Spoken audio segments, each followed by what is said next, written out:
What's up, nerds? Welcome to episode 19 of The Bandwagon Fan. This is the show where we talk all things pop culture and what we're into right now. I'm Alex. I'm AJ. And I'm Josh. Today, we're going to talk about all the latest and greatest in pop culture, or what we think is pop culture news. I think we'll start with something maybe a little outdated, but worth mentioning. How was your day? Haha, I love that. You guys thought I was going to jump right into the Oscars. Oh, there it is. I wanted to see. Good. Went to a what is it called? Not a farmer's market, a flea market, giant flea market today. That was kind of fun. Anything good? No. When you were a kid, flea markets were really cool because you're like, oh wow, look at all this stuff. And when you get to be an adult, I mean, it's just kind of like people's used stuff. Yeah, it's a lot of junk.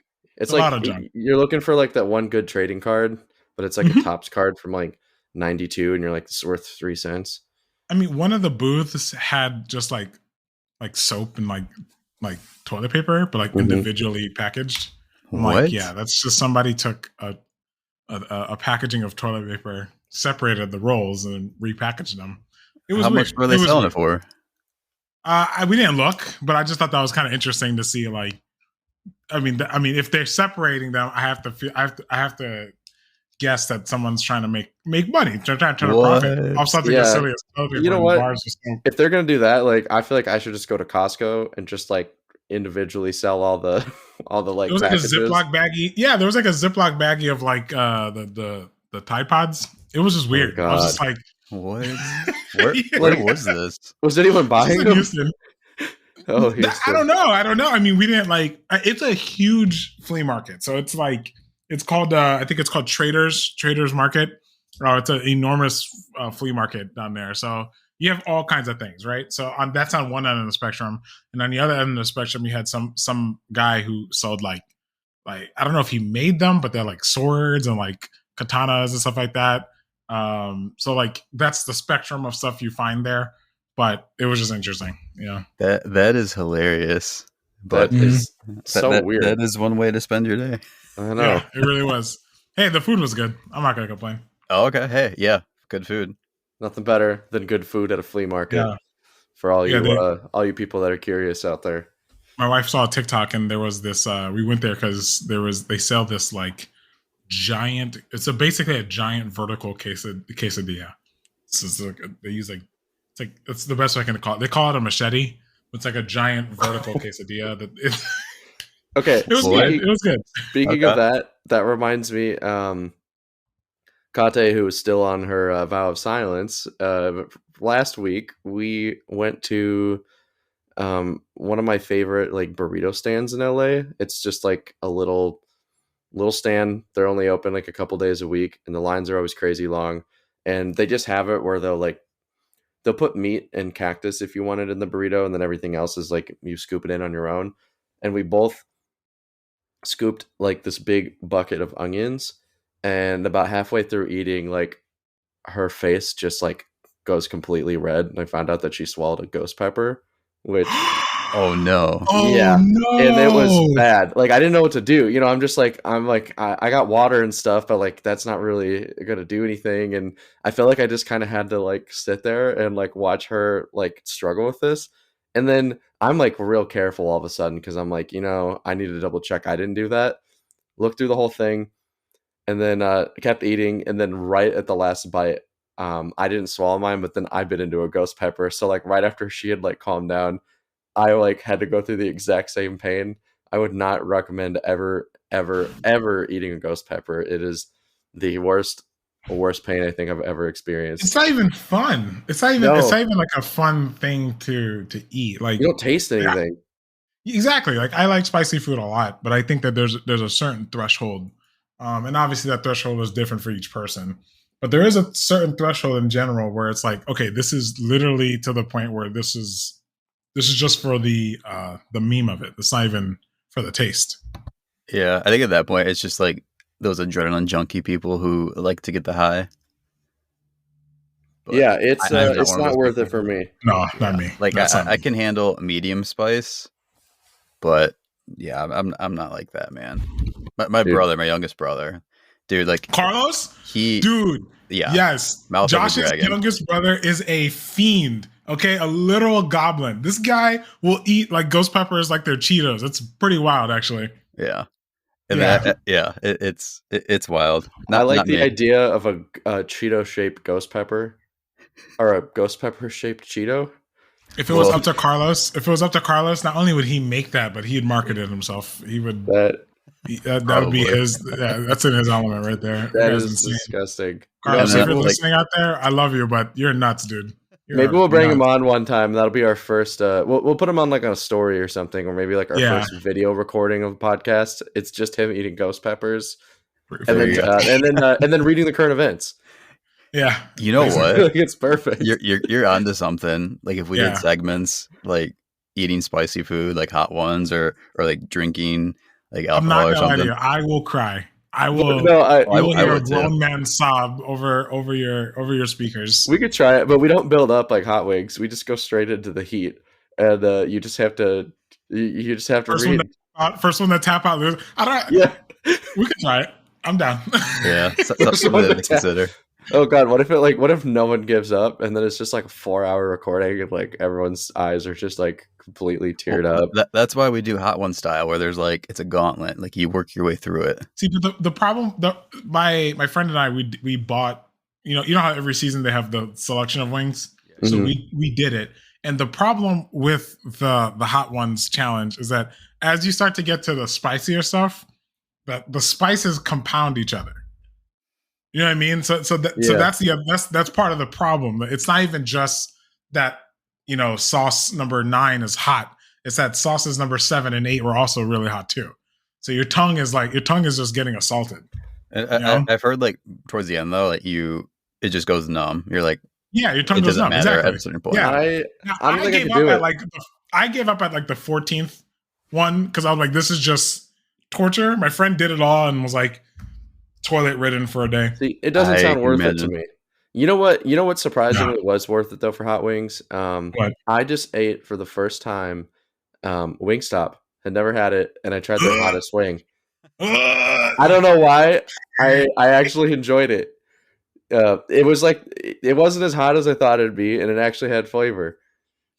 Rick Ross, if you're ever listening to this, I love you, but Wingstop is a 2-pack of cheeks, man. I don't know. I like. Nah, man. You've had good wings. We had good wings in Minneapolis. Remember? No. Oh wait, which Ray J's? Well, Ray J's is phenomenal, but then the other place we went to, where it's like a million different sauces. Oh, with Aaron? Yeah, that place is trash. What? I thought that was the worst. That place was so bad. It was too soupy. I don't like soupy sauces. What's soupy wings? I don't. Aaron, I don't know if you're listening to our show ever, but we're gonna have to table that one. We have this friend Aaron, and he showed us his favorite wing place, and it was pretty much everyone's except mine. You know what? I would go back a second time. I wish I remember the name of the place. Maybe the sauce you just didn't like. Well, he got a spicy one. Yeah, but I got like 5 different ones. Oh, I didn't get the spicy one. One of our friends gave me a spicy one. True. Alex, do you think Tabasco sauce is spicy? I do think Tabasco sauce is spicy. Yeah. So all right. I didn't think this place tasted good though. This argument. This place was like I got like a peanut butter Thai one, and it was so disgusting. It was like so here's the thing. Peanut butter. No, dude, the sauces were good. They did crazy combinations, but they had some spicy stuff, and Alex got a very spicy. I tried it too. Very spicy wing. So it's called like wing. D-Spot. Yeah, D-Spot. If you're out there in the Minneapolis area, I'm a fan. The more we talk about this, the more we may have to do something like this. That's sponsor us, D-Spot. I'll wear your shirt or whatever. I'm down. I'm down to do a wings challenge because clearly we're all very heated here. Speaking of heated, was there anything that happened in the past week that was at all even remotely controversial or heated, or maybe a distraction from anything else happening? I don't know. Can you guys think of anything? Funny story. I had no idea about this until I think was it AJ? You texted the group chat. Yeah, because my wife no idea. On Sunday, my wife screams from the other room. I'm just like, "You okay?" And she's like, was this real?"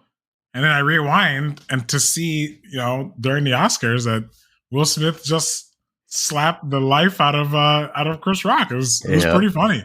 Not gonna lie, it was very. It was ridiculous because I was at a Oscars party, and of course I always have this habit, like the second I like look away during anything, something big happens. I'm watching for like an hour, and then I like take a bite of my food, and all of a sudden everyone's just silent, and I'm like, what happened? And then I look up and I just see Chris Rock's reaction, but I missed the actual slap on TV. So I had to go back and like, rewatch it later.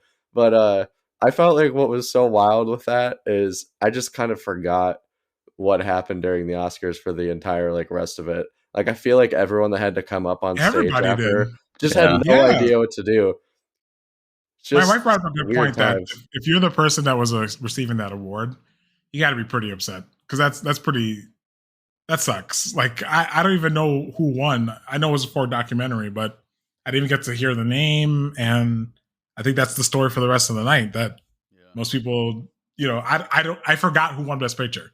Yeah, I'll be honest. I had to look right before we started the podcast because like I'd remembered kind of the nominations, but I think everyone was just so busy looking at all the ridiculous like Chris Rock memes. I think I saw one. It was a photo of Will Smith, and it said it was like the cover for Hitch, but it like they just added extra letters, so then it spelt out Hit Chris Rock, and I'm just like, who could think of this stuff so quickly and already have it online? But I had to look.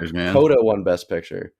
Coda won Best Picture, and I have not. We have not. My wife and I have not gotten a chance to watch all of the Oscar movies yet. I haven't seen them. You usually do that though, right? Every year, you two watch them all. We usually try to watch them all. I think the problem was some of these with COVID. Some of these had a weird release schedule. So if we didn't want to go into the theater, so we tried to wait for them to be available on some type of streaming, but some of them like came out at weird times. Aren't a lot of them available on like HBO Max or something right now? Like I feel like I think so. Now they are. Now they are. Yeah, no, exactly. Now they are.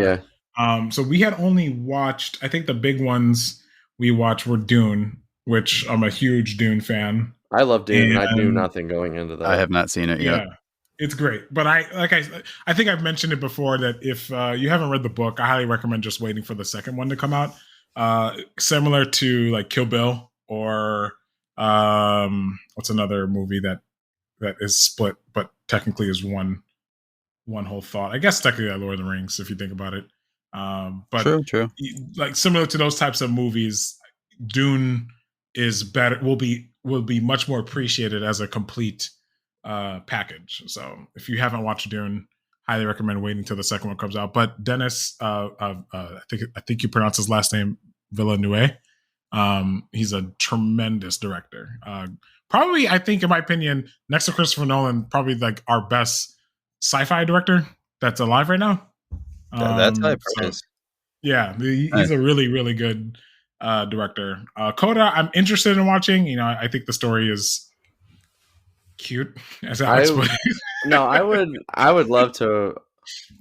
I would love to watch it, but that's also just because I want to watch every film. But I even remember because I knew nothing about the film, and then like I saw like the whole group on stage, and I was like, "What's happening right now?" Because I'm still like half kind of like Googling Chris Rock related things, and then half trying to still pay attention to this. The movie. Yeah, I feel like they should have took like a 30-minute break and just been like, "Let's regroup and figure out." Yeah, I mean, so fundamentally, you bring up a really good point. An issue with the Oscars in general is that it's just an archaic format. It's like it's a lot. It's a lot to. I think it's like 3 hours long, and it's a lot of categories being spat at you. For a lot of movies that people probably haven't watched, or even heard of. I one of the most offensive things that I saw during the show was not the slappening, but actually a new category that they introduced called what's the category? Fan favorite? Fan favorite movie. So what is that? What does that mean? It's so in us in bandwagon talk, it's all the crappy movies that the Academy doesn't want to give a real award for, but they want you, the audience, to know that they know these movies exist. So things like Spider-Man, Army of the Dead, I try to think of some of the other ones, but like, wait, there was another Army of the Dead movie. it came out on Netflix. The one that came out on Netflix. I can't remember who directed it at this point, but it was the one with Dave Bautista. That one. Wait, Batista's in it. This went way over my head. I feel like I have to watch this. What'd you say? The Vegas one? Yeah, I think so. I think that's the one. Yeah. I haven't seen the one it. that came on Netflix. Yeah. So wait, hold up. So Batista's acting now, or maybe he has been acting, and I just didn't know. He has been. Yeah. I mean, he's been acting. Yeah, he's been acting for a while. Good for him. Good for him. But this category, I just felt like it was very. It's just a discarded category to me. I thought it was really crazy. I'm like, this is, people have long said that it's really bizarre that the Oscars nominates all these movies that, for the most part, the large majority of people don't watch, which is a very valid point. That, like, a lot of these movies like Coda, it's great that it wins best picture, and I think it's cool that it gets this space to be recognized for what it's done and what the director did. Mm-hmm. But at the same time, I feel like if 14 people watch the movie, is this really best picture? Like, who's determining best picture? I was at the party I was at was about 20 people, and I think only one person knew what the movie was. Where I remember, like, when Parasite was being nominated, like, everyone had already been talking about the film, which I don't think, again, like, that doesn't, like, devalue this movie. It's just, it's interesting when, like, a movie that seems to have kind of went under the radar to everyone, I just think the way the Oscars works is probably Army of the Dead, by the way, one fan favorite, hilariously. Oh wait, this is a Zack Snyder film, right? Thank you. That's why I couldn't remember. Yes, it's a Zack Snyder. Oh wait, I do remember seeing. I remember seeing info, but there was just like, and it's not an Oscar, by the way. It's not an Oscar. It's just an award they gave. It's like a participation trophy. Yeah, it's a blue ribbon. Yes, exactly. It's like a participation trophy. I think the Oscars, again, I like watching the Oscars. I think it's cool to give actors and actresses and directors and directing teams. I think it's cool to give these people recognition.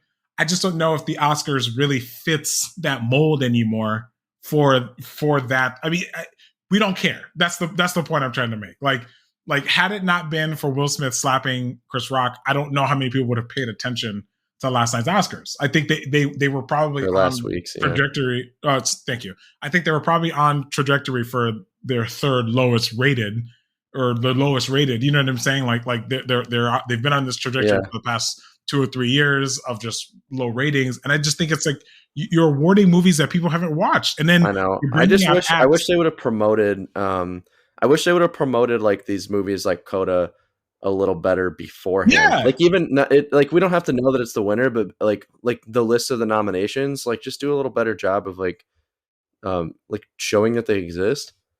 Yeah, that's been like my biggest issue. Something that the Oscars can really borrow from, and why I think the format needs to change, is you guys are aware of the Video Game Awards in December, right? Video Game Awards. G4. Yeah, not G4, E3. It used to not E3, the Video Game Awards. Okay. Spawned from G4. Jeff, can't remember his last name. He's the one that organizes all of it. Anyways, I think it's just like this really cool space to give video games that are coming out for the following year. It's like a very unique space to give those attention, and at the same time giving awards to movies that are currently in, like, that have already been released over the past year. I think maybe the Oscars should try to borrow from something like that, instead of being this giant circle jerk of like famous people patting each other on the back. Like, why don't you for movies like Coda coming out in the following year, why don't you give them some platform to either a trailer or something like that, to give them this space to kind of show what the movie's about without A, revealing too much of the movie, but B, getting people to go into the theater when it comes out to watch it. Yeah, you know I agree. You know what ironically I think did the best for promotion recently for their event, which is something that I don't think a lot of people watch that aren't already like a part of this culture, but like WrestleMania this year was like phenomenal for marketing. Like, they did so good with like, getting someone like me who hasn't watched wrestling in like 15 plus years to like be Yeah. interested in it. And I'm just like, Yeah. but they did one trailer with Stone Cold Steve Austin. That's it. And they marketed it like crazy, but I'm just like what you're saying. They it's know, like if but they know their Oscars had audience. trailers. But they Yeah. know their audience. You know what I'm saying? And they And I know don't think like, the Oscars know their audience. I think that's exactly. the issue. That's a really good way to put it. I agree with you. I don't think they know their audience. I know. It's absolutely mind-boggling. But and I like have to. with WrestleMania, Josh, with WrestleMania, I mean, we all know like it's like choreographed and like it's like stunt people basically. No, it's real, 100%, 100% real. Yeah. But that's always bothered me It's acting for bros. about the Oscars and those shows. Like, there's no category for stunt performers, and a lot of like these big box office blockbuster movies would be impossible with stunt people. And like those people, they put in hard work and they get no recognition most of the time. So And they're still extremely dangerous. A lot of them still die or like get severely injured. That's kind of what I mean. And there that's should be kind of what I recognition. mean when I say, that's kind of what I mean when I say that, like, they just need to, they really need to get to the lab and figure out how to rework this. Like, start with the categories, because the categories are, it's really silly to me that you have one category for animated pictures, for example, right? And without looking up, I can almost guarantee Disney holds the most without even looking at it, without even going to Google right now. We could pretty much assume that that Disney holds the most. And it's just like very, I guess you can say like inauthentic way for Disney to say like, oh, we are one of the most acclaimed studios. You know what I mean? Same. Like, you know what I'm saying? The Grammys does the same thing. It's always the top three labels, Universal, Sony, and Warner. The Grammys is even worse.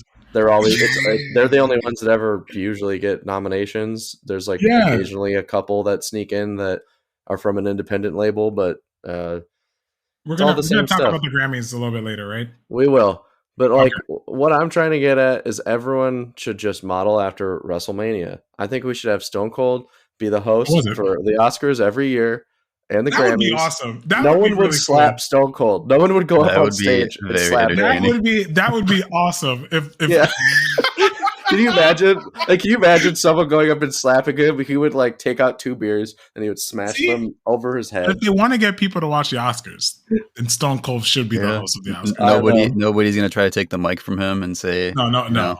Yeah, no one. It was better. Okay, did either of you watch WrestleMania, or am I the only one that I just saw clips? I just saw clips on Instagram. No, I saw Stone Cold's entrance. Yes. Did you see him on the 4-wheeler, like rolling out? No. He like came out with his entrance, but then at one point he like went back, and then he came out on a 4-wheeler and drove the 4-wheeler like around the ring, like doing a little show. It was so theatrical and so representing the state of Texas. I felt like it was so funny to me and awesome. Was this a pay-per-view event? I believe so, but my friend had it on Peacock. For some reason, Peacock is hosting stuff like that. Yeah. So I think it's just because no one uses Peacock, so they're trying to get people desperate to like sign up. Who's going to sign up for the P? I know. I would have just for this. This was Stone Cold's like first match in 19 years, which is why I think this was like such a big event. Yeah, he's been retired for 19 years. He's 57 years old.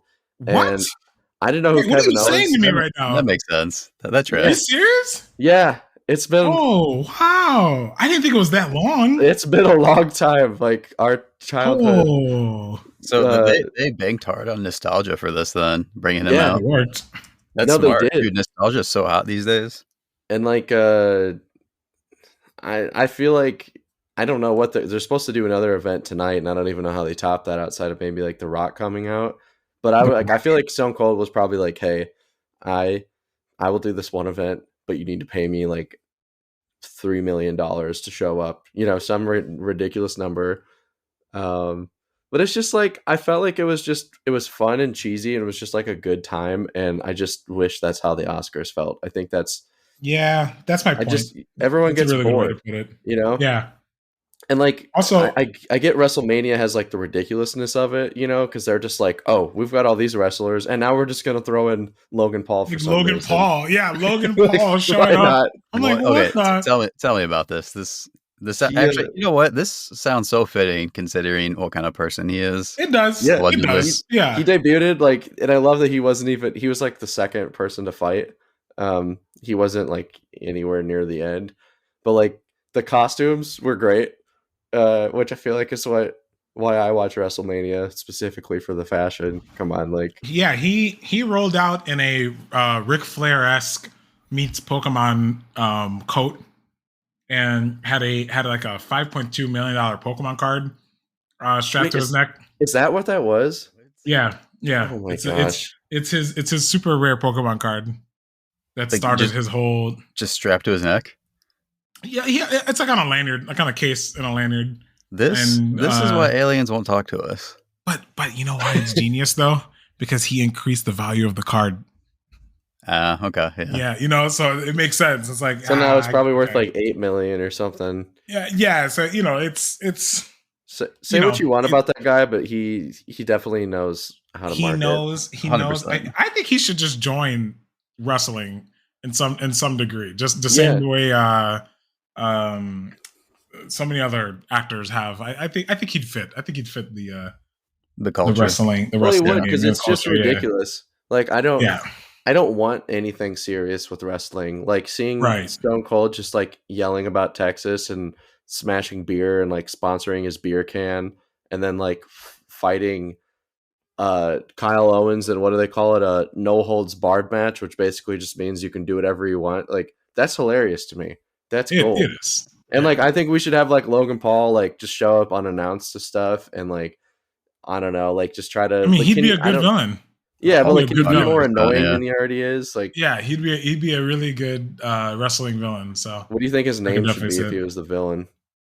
Oh boy, the Maverick. Does he need to change his name? It's already built in. The Maverick. Yeah. Josh, did you ask if his name needed to be changed? Yeah, does it? I think it's no.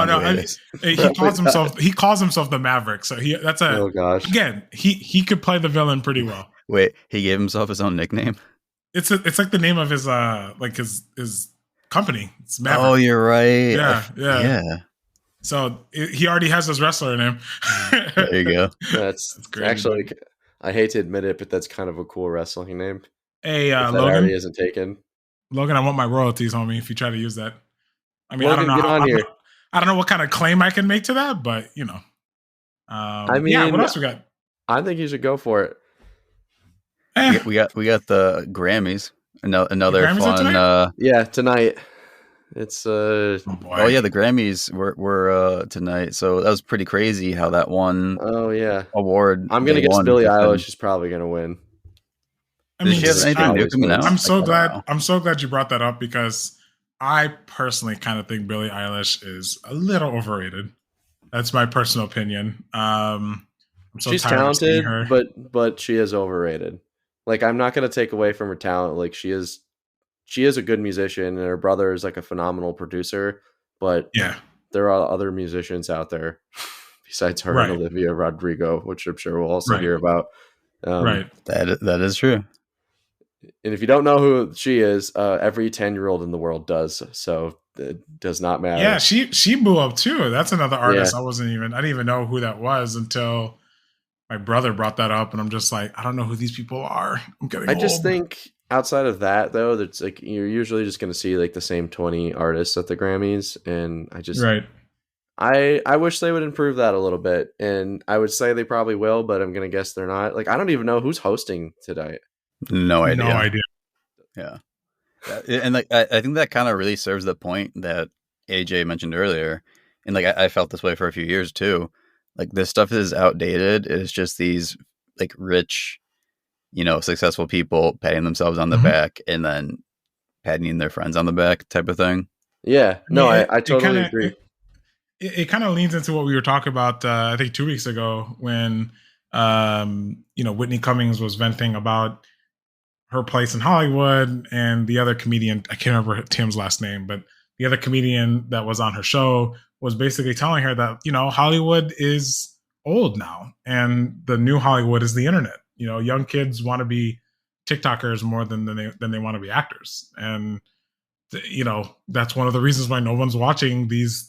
Why watch the Grammys if pop and rap artists aren't even recognized on there. So Yeah, like Rock's not why even watch? aired on TV.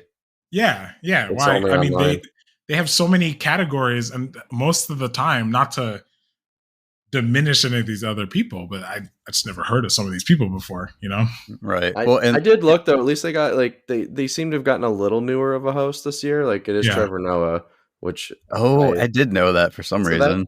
that's I'm sure he'll make it a little more interesting. Like I guess he has a younger demographic for his audience, right? I don't really know. It's just Slightly. like It's I honestly, mean, I would imagine it's younger is an millennials. interesting way to look at it.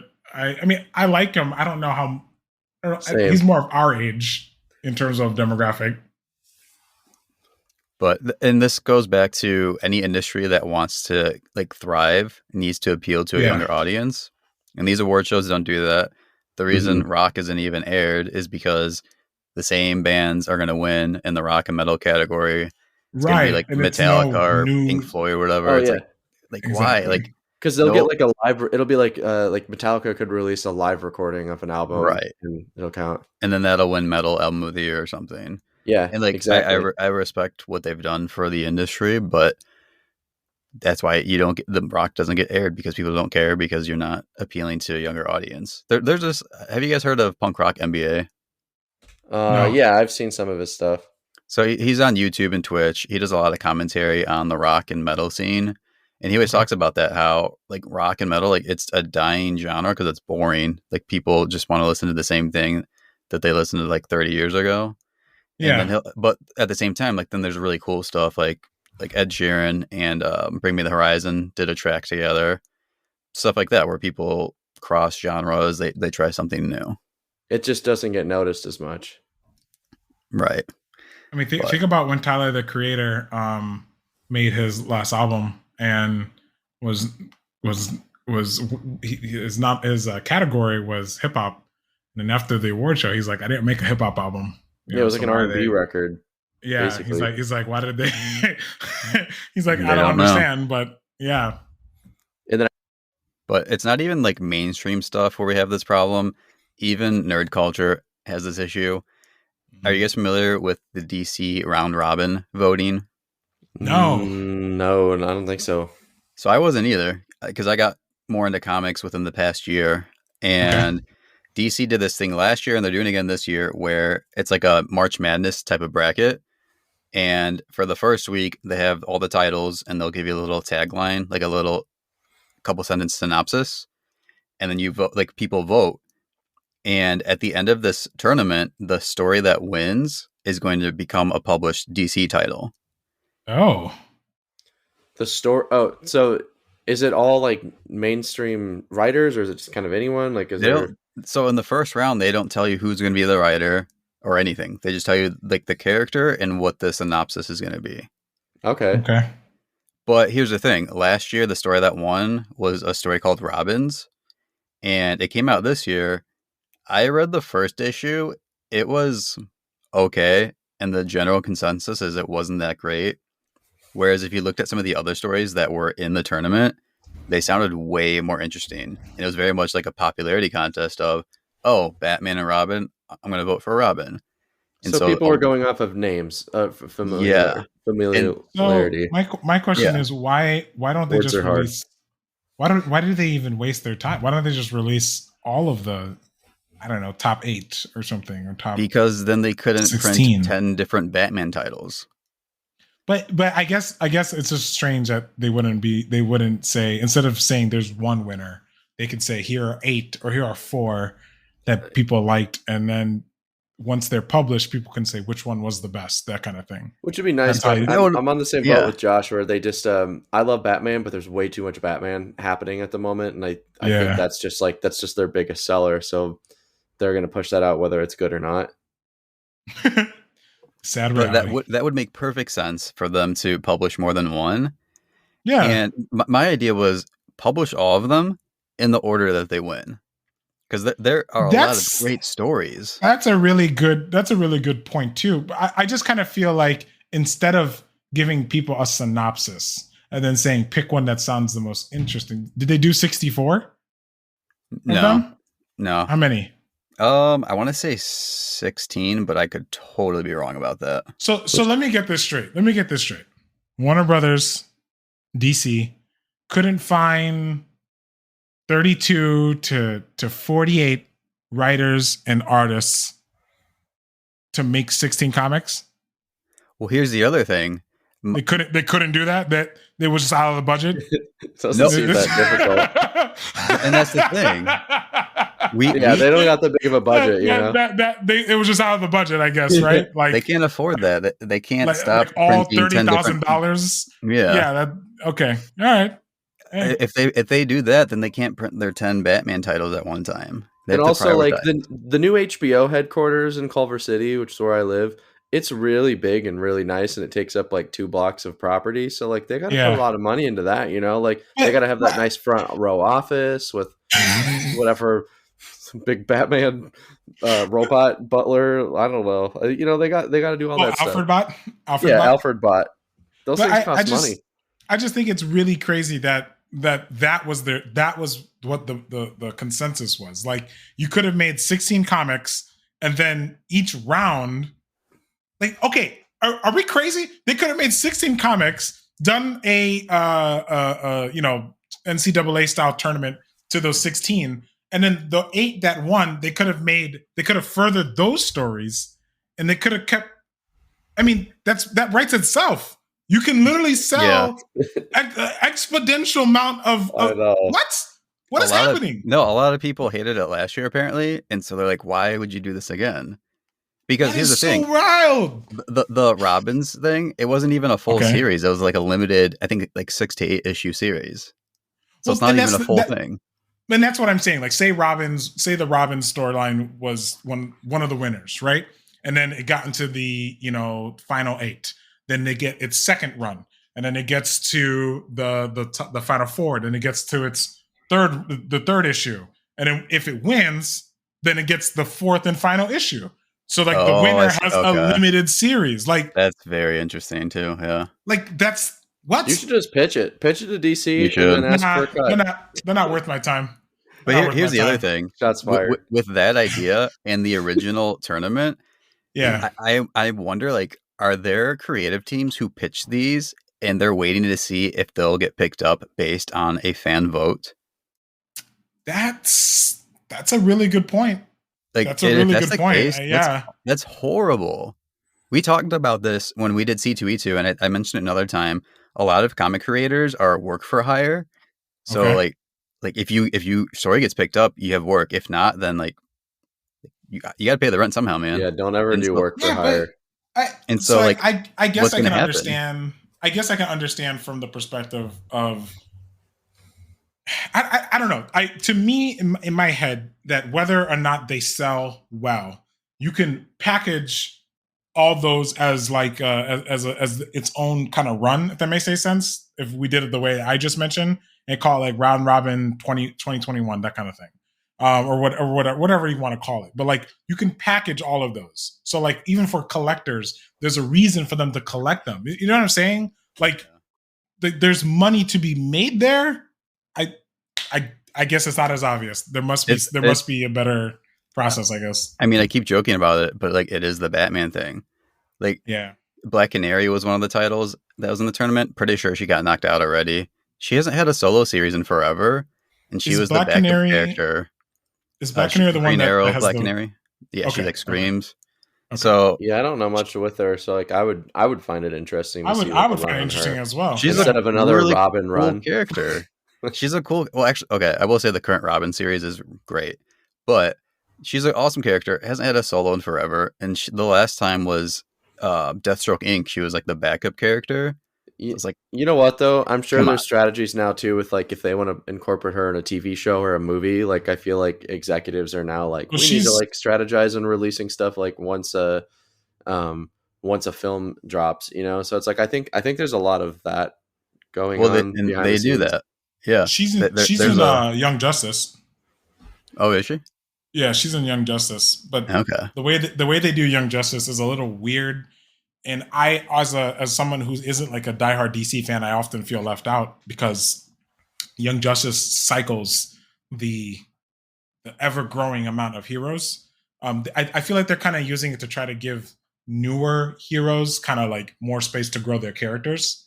So that's like the advantage, I guess you could say, to something like that. But then the downside is there seems to be a lot of like in between. Like there, like in this latest season, there was a point where they go to the League of Shadows, and I guess the League of Shadows retired. And I'm like, when did this happen?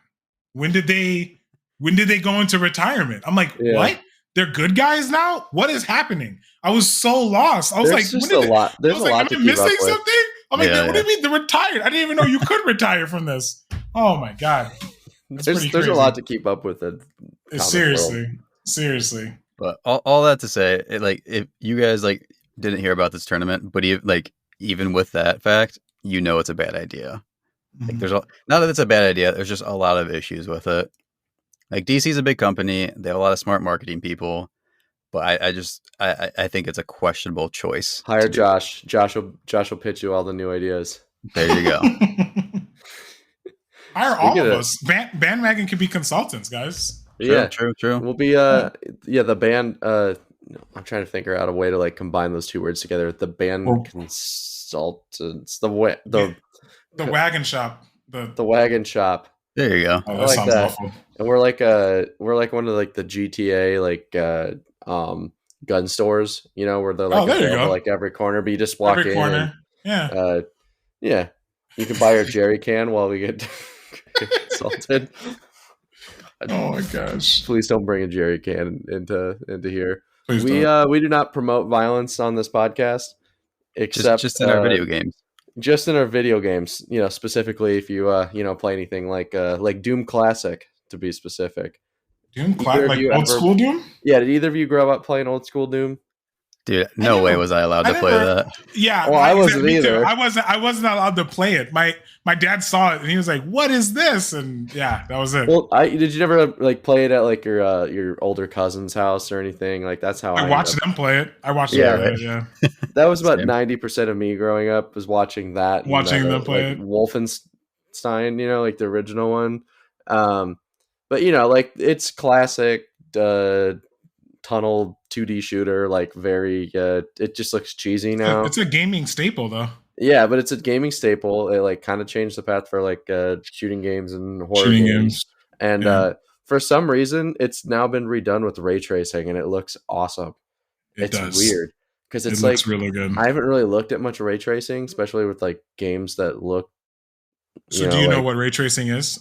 I don't really know the science behind it. I just know that doesn't it make lighting and stuff look more realistic? Yeah. So in most like gaming engines, and like I can't believe I'm even explaining this. So I hope we're not turning off too many people about this. But this will affect everyone, whether you have it might turn on a couple people.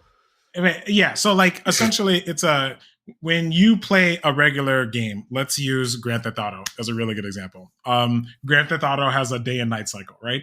So when in the actual engine that the game is built in, any lighting that is done has to use what's called a lighting source. Like literally, like you have to, it's not enough just to add the sun into your game. And then all of a sudden there's light. Like you have to tell each individual object, refract the light from this car, from this sidewalk, from this water. Like it's a lot of work that goes into it. And that's kind of what makes graphics look more lifelike. Ray tracing does this really, really cool thing where it kind of does it without you needing to code for each individual object. You basically just put your light source, so AKA the sun, and then the way ray tracing works is that it says whatever the sun is touching, refract the light from. It's pretty cool. It's pretty amazing. Yeah, it's this like mirror-ish effect. It's awesome. Yeah, and you're gonna see it a lot, whether you're on PlayStation 5. Series X or PC. It's just we haven't had enough game developers dedicate the time to. Well, I was surprised how good it looked with like old school 2D games. I kind of, in my mind, thought it was going to be like the new Gran Turismo, like those types of games where they're trying to make it look as realistic as possible. Yeah. But seeing it with like an old 2D crawler, I was like, this looks surprisingly pretty nice. Like it didn't really take away from the game itself. Yeah. It just made it look. Yeah. It helped it. It helps you if you're trying to play it for the first time. It just helps you not be turned off by the horrible blocky graphics. which I kind of miss in a way, especially like old school Tomb Raider. Yeah. Maybe it'll pick up new fans for old games, and I think it's one of the new additions to video games that actually seems to be like a cool move. Yes. I don't know. I just feel like there's always like new graphic announcements every year, and I'm just like, I can't tell the difference between this and a game that came out in 2013, and like this was like one of the first big leaps I've seen. Yeah, that's fair. It is a big deal. It does require, it did require a tremendous, I guess, like research and development to get it to even to work. Right. Yeah. So it's going to be a couple of years until we see that just be like, we take it for granted so much. Right. But it is going to take a couple of years for us to see it in all of our games. Hopefully in the new Skate, whenever that comes out, Skate 4. Come on. Man, I cannot wait. Great. I cannot wait. That would look so cool. I will buy a PS5 just for Skate 4. I just want to throw that out there. Like, and that's the only, I'll probably lose my job because that's the only thing I'll ever do for the rest of my life. But I think I'm okay with that. Just skate, skate or die. I'm ready for that. I'm ready for Skate. Yeah, I'm ready for Skate. Speaking of video games, did you guys watch Halo? I wanted to get to it. I haven't yet.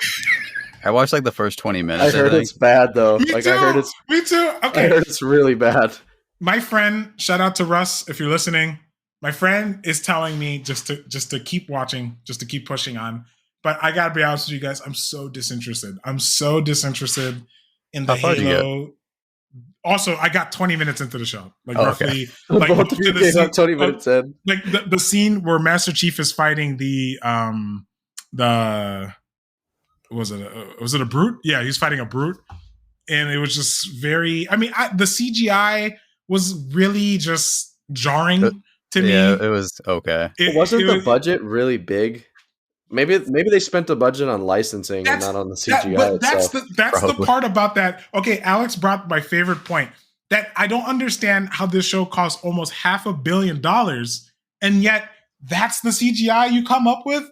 That's crazy. And I'm 99% sure there's going to be someone on the internet at some point who will splice together better CGI than what they came up with, because it looks so bad. I think we're spoiled with I don't remember the exact process it's called, but for like how like The Mandalorian and Book of Boba are made, like Disney has this like, it's like this kind of this new advanced green screen where you can do everything in these giant rooms and everything looks very realistic. And they're not even green screens. They're like literal projector. Like they project a background. It's like a giant projector. Yeah. But I feel like that looks so good that like if a studio isn't doing that now, it looks so obvious that it's so obvious. Right. You're hitting it on the head, Alex, because like that's exactly what I'm comparing it to. And it's like, I'm pretty sure The Mandalorian and Book of Boba combined have a fraction of the budget Paramount gave whoever the directing team for the Halo show. Combine that with just, they're doing this whole timeline thing. And I gotta be honest with you guys. It's just not interesting. It's not interesting. Like, it makes no sense. One episode though, like I feel like I'm going to give it the benefit of the doubt because I haven't seen it yet. I feel like 2 episodes is enough to judge. Like, it's your intro, it's your pilot. Sometimes pilots are a little flaky, but this is also Halo we're talking about. And wasn't this supposed to come out in like 2007 initially with Del Toro? There was supposed to be a movie, man. Yeah, it's supposed to be a movie. Oh, Peter Jackson. Yeah, Peter Jackson. Yeah. It was Peter Jackson. Yeah, waiting so long. Del Toro was attached to it at one point too. Del Toro was attached to it as well for costumes, which would have probably been amazing. Exactly. Phenomenal, yeah. So it's so like one of the things about, because I think I've talked about this on the show before, that every decade or 2, I should say, there is a new medium that gets pimped out, right? So I think I brought this up before, that before you had like toy IPs back in the 90s. Everyone was trying to find some way to make an IP off a toy, and then in the 2000s you have comic books, and now we see like the manifestation of that. And the next type of IP to get pimped out are video games. I mean, we're already seeing it with the Sonic movie. Mario movies coming out this week. Uncharted. I didn't even bother to watch Uncharted. The Last of Us. Like, I love that game, but I don't need it. The Halo series, and And the problem that you're going to keep having is that, like, when you have directors openly say, well, we didn't use the video game for the source material, I have to say, stop. Yep. You have to, who are you making this for then? If you didn't, okay, great. There's books and you're trying to like tie in the book. We don't do that here because let's give a round. Let's just throw out numbers. Let's say 50 million people over the past 22 years have played Halo. And let's say 1 million people have read the books. Way more people play the games. Exactly. So who are you making this show for? Because it's not for the people who play the video games. I think it's to draw in books. I think unfortunately, I don't agree with it, but I think I see the strategy they're going for. They already know Halo fans are going to watch it, so they're like, we want a new audience of people who, for some reason, have not heard of Halo. Which, if you're out there, I would love to meet you and like do an interview. Like, just if you haven't played it, I guess. What is your life like that you've never played Halo? Yeah, like not one round of Halo, not one round of Slayer. Like, it's just like a. Do you live like one of those Bushmen type people? Like you live like out in a cave? Like, I mean, it's a good point, Alex. I mean, it my friend says, you know, he feels like it's really close to the source material, and to Paramount's defense, I'm waiting after the first 20 minutes. I just decided that I'm going to wait for all eight or nine. I'm going to wait for the entirety of the season to watch it because the show will not. It will not keep my interest week to week. I already can see this. Like, it's not going to keep my interest for going week to week. I'm going to check out and I'm never going to come back to it. So I'm just going to wait till it's all out on the table. Put your cards all on the table and then we'll see what we got. And I'm hoping that will be our first spotlight where we can just actively poop on something because I think generally we've done spotlights of things we like and we haven't done any spotlights of things we hate. And I would love to rip into this because I have many feelings. How about we all rip into it and then the last 20 minutes, it's just a live stream of us all playing Slayer. That's what we should do. Halo 1, no remaster edition. Like we all have to like, we'll figure out how to do like our LAN connection. It's going to be great. And last thought on this, it's so reminiscent of, I don't know if you guys have ever heard of the like idea that if you're making a sequel or you're using something from like another source material, never actively reference the source material if it's quantifiably better than what you're presenting, right? I think the most recent thing I can think of is like the last Matrix movie that came out, literally showing us scenes of the first Matrix movie. Like don't show us the better product in your crappier product. That's already a mistake. Don't do that because now I have a reference. Yeah. I don't want to watch this anymore. It's also a lazy way to add in content to the film because it already exists. Exactly. So I feel like this is that's what this Halo is doing. Yeah. It's you're actively referencing and showing us things from the better source material. That's a mistake. I'm telling you right now. This season better end in something like categorically incredible that no Halo fan has ever seen before. It won't. Probably not, yeah. Oh, this is. But you know what show I've actually been surprised on, and it's the opposite approach where I actually am excited to watch it every week or whenever each episode comes out. Is Moon Knight. Okay, don't spoil it. Don't spoil it. I won't spoil anything. Josh, you've seen it, right?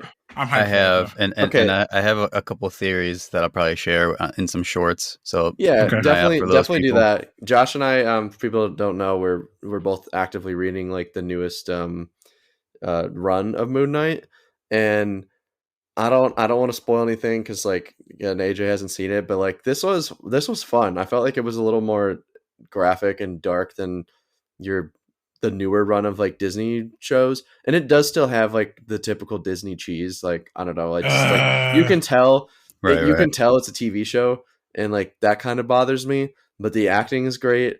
The storyline so far seems pretty interesting. The music's really cool. I think they have a lot of potential to like make this like their big, like Stranger Things type dark universe show. We'll see. I'm curious. I have a question. Question for you guys. Does this tie into the comic book run at all? Not So yet. far, I don't. Not yet. Okay. Yeah, Well, Josh, 'cause I don't think I feel like this has got to be a complete standalone thing because the way this started, I was like, this is not even remotely similar to the comic, well, the or other at thing least is the that new one. the current Jed McKay and Cappuccio run, it's like pretty far out into Moon Knight's career, for lack of a better word. Yeah, Right. So he's like super origin established story. at that point. Yeah. So I see what you're saying. So like it could happen, but not where we are in the story for this season, right? Yeah, this is definitely Yeah. origin story Moon Knight. Okay. Like I think to their defense, it's just like because I didn't even know who he was until like 3 months ago, and I feel like there's a lot of people like me that have never even heard of this character's name. So I was just like, I don't think they can really risk it where you have like Spider-Man or Batman, and you can just kind of jump Yeah. in and be like, Batman year 2, but we're not going to tell you who he is or what he does. Like you should already know that. Like I would love that actually. Yeah. That'd be pretty cool to introduce a comic book character in like a movie or something, but we're like 20 years into their career, and that'd be kind of cool. That could It's happen. like you Batman's guys got don't a need to know cane. what happened. You're like, why does Batman have a cane? First scene, Batman's funeral. Like, wow, what happened? We never talk about it. We just Don't keep worry moving. about it. Yeah. But no, like the show does have a lot of potential. Spoiler alert for our listeners, we are going to do a spotlight on it. So it'd be really, really interesting to see like what our perspectives are on it, because like we are coming from different places in our Moon Knight knowledge. One thing I will say that's something people should know is that there was a run where Moon Knight fought and defeated all the Avengers by himself. Yeah, Moon Knight is scary AF. Is he a good guy? Yeah, mostly. Parts of him are good. He's very complicated, and I think that's why he's such a cool character. Okay. So yeah, he's kind of an I don't even know if I want to say he's an anti-hero. I think he just has so many psychological issues that just like parts of him are good and parts of him are just chaotic. And I'm a big fan. I'm a big fan of James McAvoy in Split. So I feel that's something here that could be like, which I feel like it's going to be similar. I think they're gonna. I feel like they introduced that kind of stuff pretty good, and we'll see though. Like you know how we were with Book of Boba, like first 3 episodes. I think we're all cheering it. You know, like this could turn around. Like it's not how you start, guys. That's how you finish. I know. Like we haven't seen the Moped Gang show up with Moon Knight yet. The Power Rangers, and we haven't seen Moon Knight ride a Rancor, so. Actually, I'm here for it. Like Danny Trejo is like one of his assistants. The ultimate crossover. Oh my god! But even better, like to make more money, like he's like, all right, I'll be in this, but like I have to be able to sell my tacos from my brand, you know. What else is out? What else is out right now? So I haven't seen this yet, but I wanted to give a shout out because like I'm really excited to check it out, and I've heard pretty good things. Our Flag Means Death came out recently on HBO Max. It's another Taika Waititi show. I was gonna say, how this man sleeps, I don't know. Smells like a Taika, baby. Yeah, this man is the hardest looking man. Oh my gosh. Yeah, he's acting in this one. It just looks really funny to me. I don't remember the last time I watched any like pirate related stuff that was just like a comedy. Yeah. And I forgot this was coming out. Pirates. I hate Pirates of the Caribbean. I'm just gonna throw it out there. So well, I've heard this is I've heard this show is pretty unique. I think it's interesting enough that like we should all watch like an episode and give like our opinion on it like next one. If Taika made it, I'm there. I love Taika and the guy's hilarious. Yeah, if it wasn't if Taika's in it, I know he injected his humor in it somehow, so I'll give it a shot. I feel like even if he's not like the main writer, like if he's on it, like his humor is gonna be there.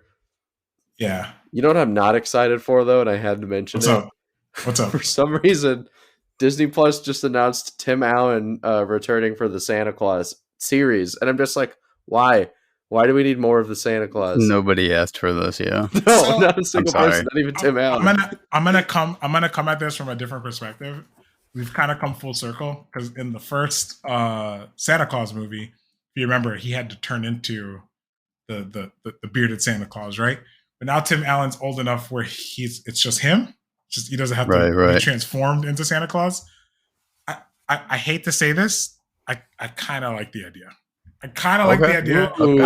I know this. I know that's a shocking thing, but I feel like we've never had a comedy Santa Claus show before. So I don't really think it's. I don't think it's.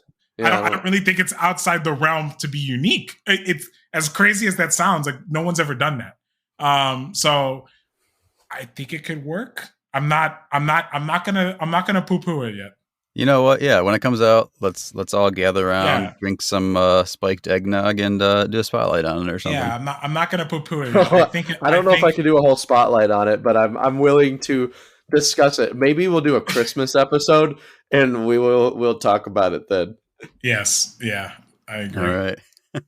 So that's it for this episode. If you liked what you heard, find us on our socials. Follow us, like, subscribe, do all that good stuff. Give us some ratings. Tell us if you liked it. Tell us if you hated it. We're here for all of it. Tell your friends, tell your enemies. We'll be doing a giveaway pretty soon, so be on the lookout for that.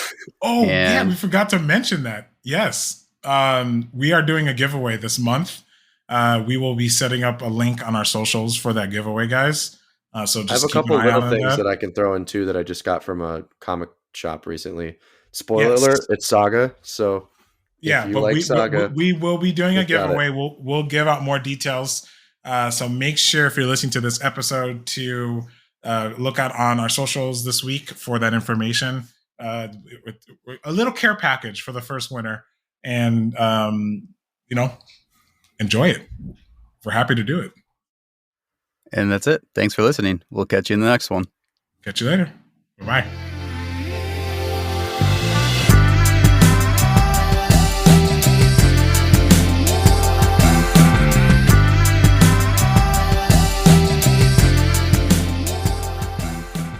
Bandwagon is hosted by Josh Jimenez, Alex Melgosa, and me, AJ Soy. Our show is produced by Kate Smith and edited by yours truly. Our theme song is Lush Waves by Taylor Lewin of _audio. Thanks for listening. We'll see you soon.